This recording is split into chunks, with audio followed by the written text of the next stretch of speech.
I love the internet. I love my mobile devices. I love the fact that they mean that whoever chooses to will be able to watch this talk far beyond this auditorium. I'm even more of a fan of globalization. This is the transformation which has lifted hundreds of millions of the world's poorest people out of poverty and into the middle class.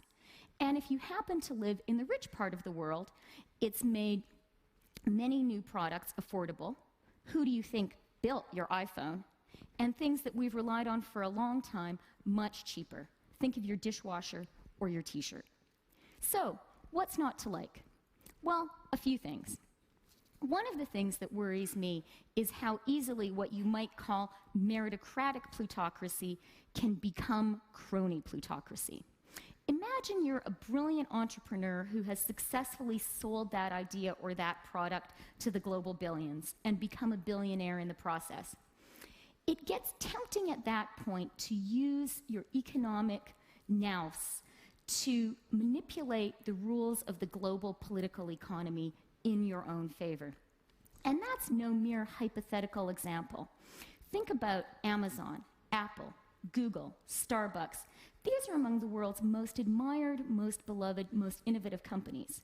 They also happen to be particularly adept at working the international tax system so as to lower their tax bill very, very significantly. And why stop at just playing the global political and economic system as it exists to your own maximum advantage? Once you have the tremendous economic power that we're seeing at the very, very top of the income distribution and the political power that inevitably entails, it becomes tempting as well to start trying to change the rules of the game in your own favor. Again, this is no mere hypothetical. It's what the Russian oligarchs did in creating the sale of the century privatization of Russia's natural resources.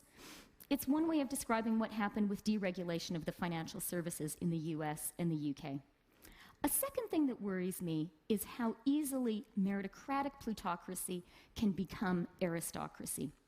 One way of describing the plutocrats is as alpha geeks, and they are people who are acutely aware of how important highly sophisticated analytical and quantitative skills are in today's economy.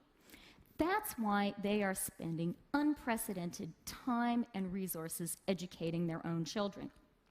The middle class is spending more on schooling too, but in the global educational arms race that starts at nursery school and ends at Harvard, Stanford, or MIT, the 99% is increasingly outgunned by the 1%.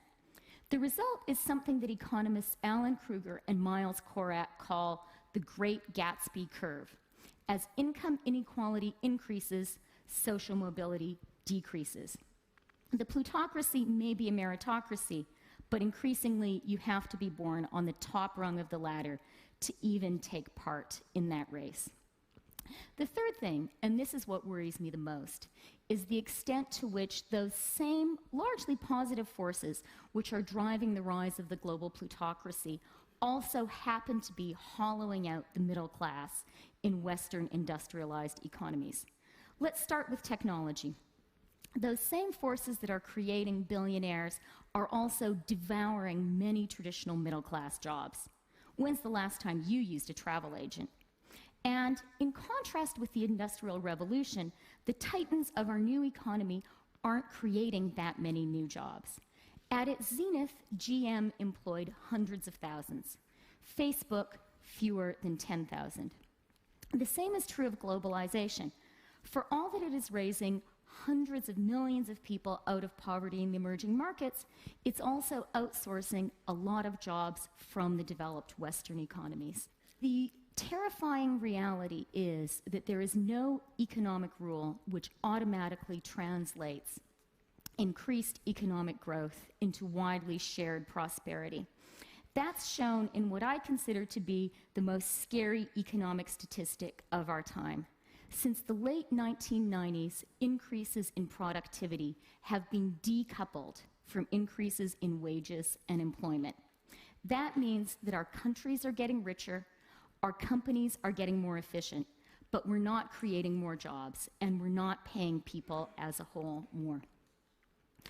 One scary conclusion you could draw from all of this is to worry about structural unemployment. What worries me more is a different nightmare scenario. After all, in a totally free labor market, we could find jobs for pretty much everyone. The dystopia that worries me is a universe in which a few geniuses invent Google and its ilk, and the rest of us are employed giving them massages. So when I get really depressed about all of this, I comfort myself in thinking about the Industrial Revolution. After all, for all its grim, satanic mills, it worked out pretty well, didn't it? After all of us here are richer, healthier, taller, well, there are a few exceptions, and live longer than our ancestors in the early 19th century. But it's important to remember that before we learned how to share the fruits of the Industrial Revolution with the broad swathes of society, we had to go through two depressions, the Great Depression of the 1930s, the Long Depression of the 1870s, two world wars, communist revolutions in Russia and in China, and an era of tremendous social and political upheaval in the West. We also, not coincidentally, went through an era of tremendous social and political inventions.